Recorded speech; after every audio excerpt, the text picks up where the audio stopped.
नमस्कार दोस्तों, मैं मनोज कुमार एक बार फिर से स्वागत करता हूं आप सभी का रोजगार समाचार में। आज की इस वीडियो में हम आपके लिए लेकर आए हैं CGL यानी स्टाफ सिलेक्शन कमीशन एसएससी ने CGL combined graduate level examination recruitment 2025 के लिए नोटिफिकेशन जारी कर दिया गया है। इसके अंतर्गत 14,582 पदों पर आवेदन मांगे जा रहे हैं योग्य भारतीय नागरिकों से।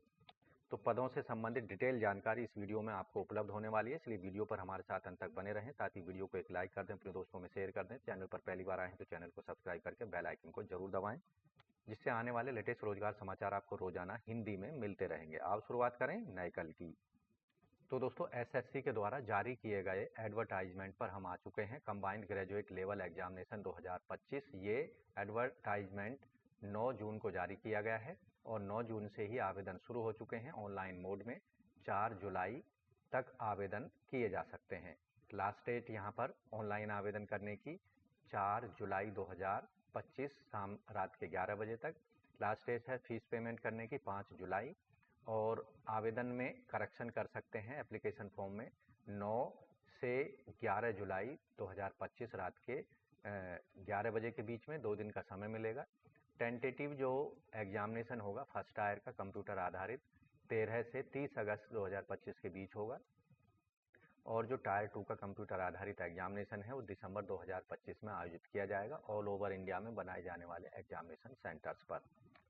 तो इस एग्ज़ाम के माध्यम से ग्रुप बी और ग्रुप सी के विभिन्न ministry department organization government of India के अंतर्गत आने वाले डिपार्टमेंटों के अंतर्गत इन पदों को भरा जाएगा, जिसके अंतर्गत असिस्टेंट पे लेवल 7 में 44,900 से लेकर 1,42,400 के अंतर्गत जो पद हैं। असिस्टेंट सेक्शन ऑफिसर आयु सीमा 20 से 30 साल। Assistant section officer group B 18 से 30 साल आयु सीमा रखी गई है इंटेलिजेंस ब्यूरो में। Assistant section officer ministry of railway में ग्रुप बी 20 से 30 साल आयु सीमा है। इसी तरह मिनिस्ट्री ऑफ एक्सटर्नल अफेयर में 20 से 30 साल आयु सीमा है। आर्म्ड फोर्सेस में 20 से 30 साल है। Assistant section officer ministry of electronics and information technology में 18 से 30 साल आयु सीमा है। इसी तरह अन्य जो मिनिस्ट्रीज हैं, डिपार्टमेंट हैं, ऑर्गेनाइजेशन में भी आयु सीमा 18 से 30 साल रखी गई है। Inspector of income tax group C के पद हैं, 18 से 30 साल आयु सीमा है। Inspector central excise, inspector preventive officer, inspector examiner CBIC के अंतर्गत इन पदों को भरा जाएगा। ग्रुप सी के पद हैं, 18 से 30 साल आयु सीमा है। असिस्टेंट एनफोर्समेंट ऑफिसर 18 से 30 साल आयु सीमा रखी गई है। Sub inspector central bureau of investigation 20 से 30 साल आयु सीमा है। इंस्पेक्टर पोस्ट 18 से 30 साल। इंस्पेक्टर के लिए 18 से 30 साल, इन्हें bureau of narcotics ministry of finance में भरा जाएगा। Section head director general of foreign trade के अंतर्गत ग्रुप बी के लिए 18 से 30 साल आयु सीमा रखी गई है। अब पे लेवल 6 में वेतनमान 35,400 से 1,12,400 रुपये होगा। इसके अंतर्गत असिस्टेंट और असिस्टेंट सेक्शन ऑफिसर विभिन्न मिनिस्ट्रीज के अंतर्गत 18 से 30 साल आयु सीमा group B. Executive assistant, research assistant, divisional accountant, sub inspector और सब इंस्पेक्टर जूनियर इंटेलिजेंस के पदों के लिए 18 से 30 साल आयु सीमा रखी गई है। ये सभी ग्रुप बी के पद हैं।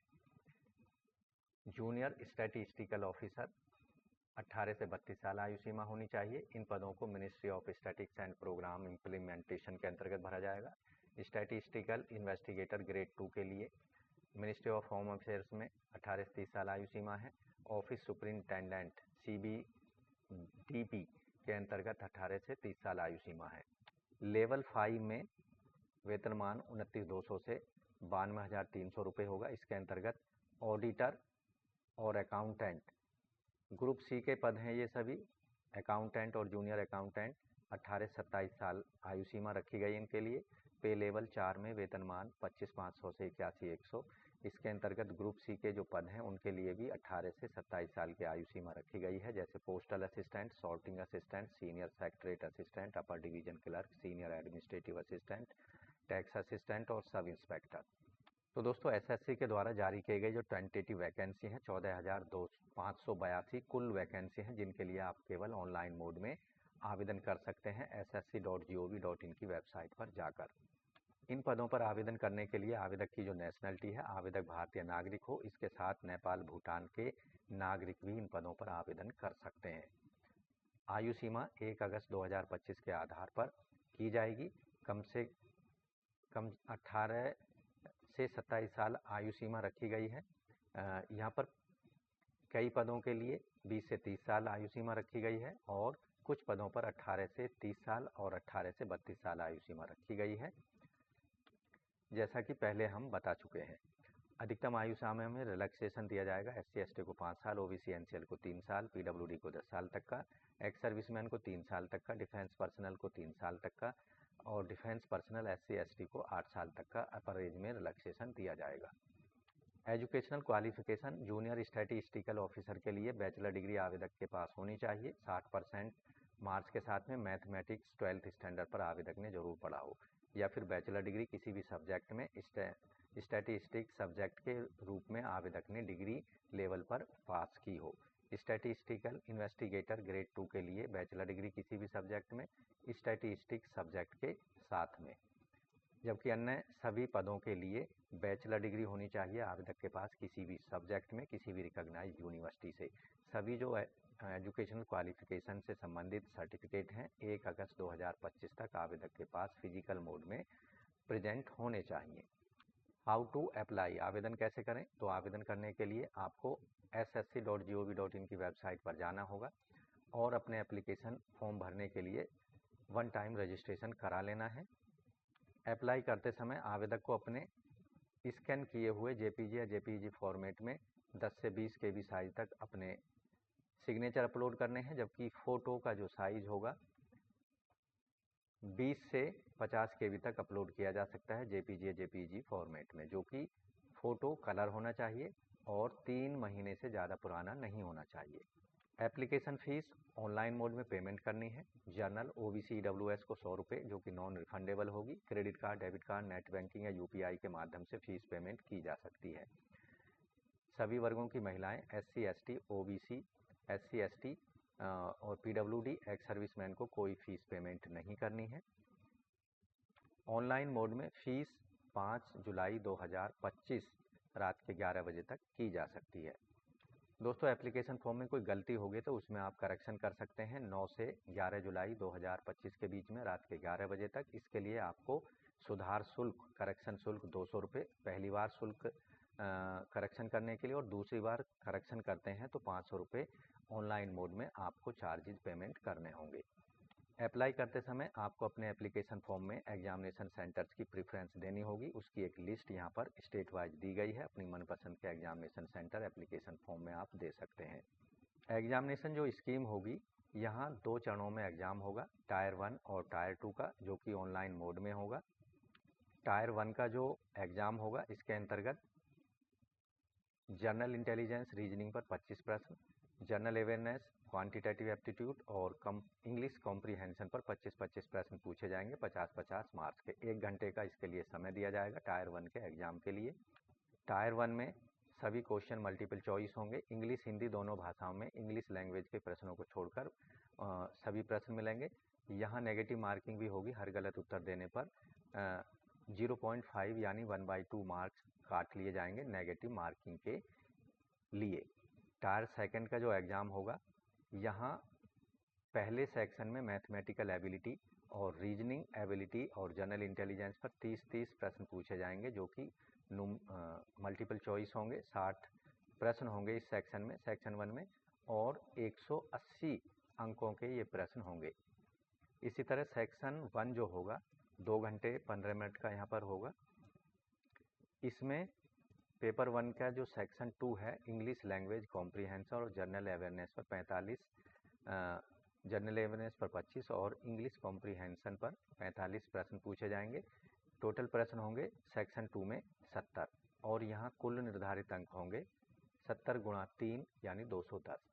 इस सेक्शन के लिए आप देखेंगे 1 घंटे का समय दिया जाएगा each section, for each section, यानी सेक्शन 1 के लिए 1 घंटा दिया जाएगा और सेक्शन 2 के लिए भी 1 घंटे का समय मिलेगा।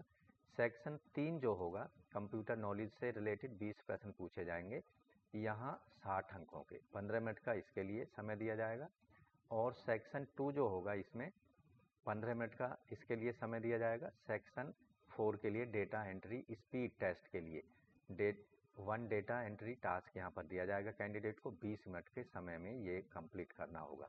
पेपर सेकंड जो होगा टायर 2 का, इसमें स्टैटिक्स पर आधारित 100 प्रश्न पूछे जाएंगे 200 मार्क्स के 2 घंटे के समय में। पेपर फर्स्ट जो होगा वो कंपलसरी होगा सभी पदों के लिए, जबकि पेपर सेकंड जो होगा वो जूनियर स्टैटिस्टिकल ऑफिसर के लिए अलग होगा और अन्य पदों के लिए अलग होगा। तो यहाँ दोस्तों सिलेबस भी आपकी तैयारी के लिए टायर 1 के रिलेटेड जनरल इंटेलिजेंस रीजनिंग पर आधारित आपको मिल जाएगा एडवर्टाइजमेंट में। इसी तरह जनरल अवेयरनेस, क्वांटिटेटिव एप्टीट्यूड का सिलेबस मिल जाएगा। इंग्लिश कॉम्प्रिहेंशन का सिलेबस भी आपको यहाँ पर दिया गया है टायर 1 और टायर 2 दोनों के लिए। टायर 2 के अंतर्गत पार्ट ए के सेक्शन 1 पेपर 1 के लिए मैथमेटिकल एबिलिटी के अंतर्गत number system, fundamental arithmetical operation, algebra, geometry, mensuration, trigonometry, statics and probability पर आधारित प्रश्न पूछे जाएंगे। जबकि पार्ट बी में सेक्शन 1 पेपर फर्स्ट के सेक्शन 1 में रीजनिंग और जनरल इंटेलिजेंस में टायर 1 के समान ही सिलेबस यहाँ पर दिया गया है। पार्ट ए जो होगा सेक्शन बी का, सेक्शन 2 का पेपर 1 के लिए इंग्लिश लैंग्वेज और कॉम्प्रिहेंशन पर सिलेबस यहाँ आपके लिए दिया गया है। इसके अंतर्गत vocabulary, grammar, sentence structure, synonyms, antonyms, their correct usages, spot the error, filling the blank, synonyms, homonyms, antonyms, spelling और detecting misspelled word, idioms and phrase, one word substitution, improvement of sentence, active passive voice of verbs, conversion into direct indirect narration, shuffling of sentence parts, shuffling of sentence in a passage, close passage, comprehension passage। तो ये सभी पर आधारित प्रश्न आपको question paper में मिलने वाले हैं। जबकि पार्ट बी जो होगा सेक्शन 2 के लिए पेपर फर्स्ट में जनरल अवेयरनेस का होगा, इसका सिलेबस भी आपके लिए यहाँ दिया गया है। सेक्शन 3 का पेपर 1 में कंप्यूटर आधारित नॉलेज पर सिलेबस जो होगा computer basic knowledge, software, working with internet, emails, basics of networking, cyber security पर आधारित क्वेश्चन यहाँ पर पूछे जाएंगे। जबकि स्टैटिक्स वाली पदों के लिए पेपर सेकंड जो होगा इसके अंतर्गत collection, classification, presentation of statics data, measures of central tendency, measures of dispersion, moment, skewness and kurtosis, correlation and regression, probability theory, random variable and probability distribution पर आधारित प्रश्न पूछे जाएंगे। Sampling theory, statistical interference, analysis of variance, time series analysis and index number पर आधारित प्रश्न पूछे जाएंगे। तो इस तरह से दोस्तों इस वीडियो के अंतर्गत हमने अधिकतम जानकारी देने की कोशिश की है CGL combined graduate level examination recruitment 2025 के लिए। 14,582 पदों के लिए आवेदन मांगे जा रहे हैं। 4 जुलाई तक अपने एप्लीकेशन फॉर्म को आप सबमिट कर सकते हैं और 5 जुलाई तक अपने एप्लीकेशन फीस को सबमिट कर सकते हैं केवल ऑनलाइन मोड में। तो दोस्तों CGL 2025 के लिए आवेदन करने के लिए, अप्लाई करने के लिए आपको SSC की वेबसाइट पर जाना है, अप्लाई वाले बटन पर क्लिक कर देना है। यहाँ कंबाइंड ग्रेजुएट लेवल एग्जामिनेशन 2025 के सामने वाले अप्लाई बटन पर क्लिक करना है, न्यू रजिस्ट्रेशन पर क्लिक कर देना है। वन टाइम रजिस्ट्रेशन वाला फॉर्म आपके स्क्रीन पर आ चुका है, इसका लिंक वीडियो के डिस्क्रिप्शन में उपलब्ध कराएंगे। डिटेल एडवर्टाइजमेंट का लिंक भी वीडियो के डिस्क्रिप्शन में आपको मिल जाएगा, वहां जाकर उनका सीधा इस्तेमाल आप कर सकते हैं। तो वन टाइम रजिस्ट्रेशन में 4 ऑप्शंस स्टेप्स दिए गए हैं। फर्स्ट स्टेप में पर्सनल डिटेल, सेकंड स्टेप में आपको पासवर्ड क्रिएट कर लेना है, थर्ड स्टेप में एडिशनल डिटेल दे देनी है और फोर्थ स्टेप में डिक्लेरेशन को आपको पूरा करना है। तो कंटिन्यू बटन पर क्लिक कर देना है। यहाँ पर्सनल डिटेल का पेज आ चुका है, इसको कंप्लीट करते हुए चले जाना है। जो भी जानकारी आपसे मांगी जा रही है सेव नेक्स्ट पर क्लिक कर देना है। तो इस तरह से आप CGL रिक्रूटमेंट 2025 के लिए आप केवल ऑनलाइन मोड में अप्लाई कर सकते हैं। अप्लाई करने की अंतिम तिथि 4 जुलाई 2025 है एप्लीकेशन फॉर्म को सबमिट करने के लिए, जबकि फीस पेमेंट करने की 5 जुलाई 2025 रात के 11 बजे तक रखी गई है। तो आज की वीडियो में बस इतना ही। आशा करते हैं दी गई जानकारी CGL रिक्रूटमेंट 2025 SSC के अंतर्गत अच्छे से समझ आ गई होगी और अंतिम तिथि से पहले अपने एप्लीकेशन फॉर्म को आप ज़रूर सबमिट करा देंगे, फीस को ज़रूर पेमेंट कर देंगे। तो वीडियो को एक लाइक कर दें, अपने दोस्तों में शेयर कर दें। चैनल पर पहली बार आए हैं तो चैनल को सब्सक्राइब करके बेल आइकन को ज़रूर दबा लें, जिससे लेटेस्ट रोजगार समाचार डेली आपको हिंदी में मिलते रहेंगे। तो दोस्तों आज की वीडियो में बस इतना ही। मिलते हैं एक नई जानकारी लिए नई वीडियो में, तब तक के लिए धन्यवाद। आपका दिन शुभ हो।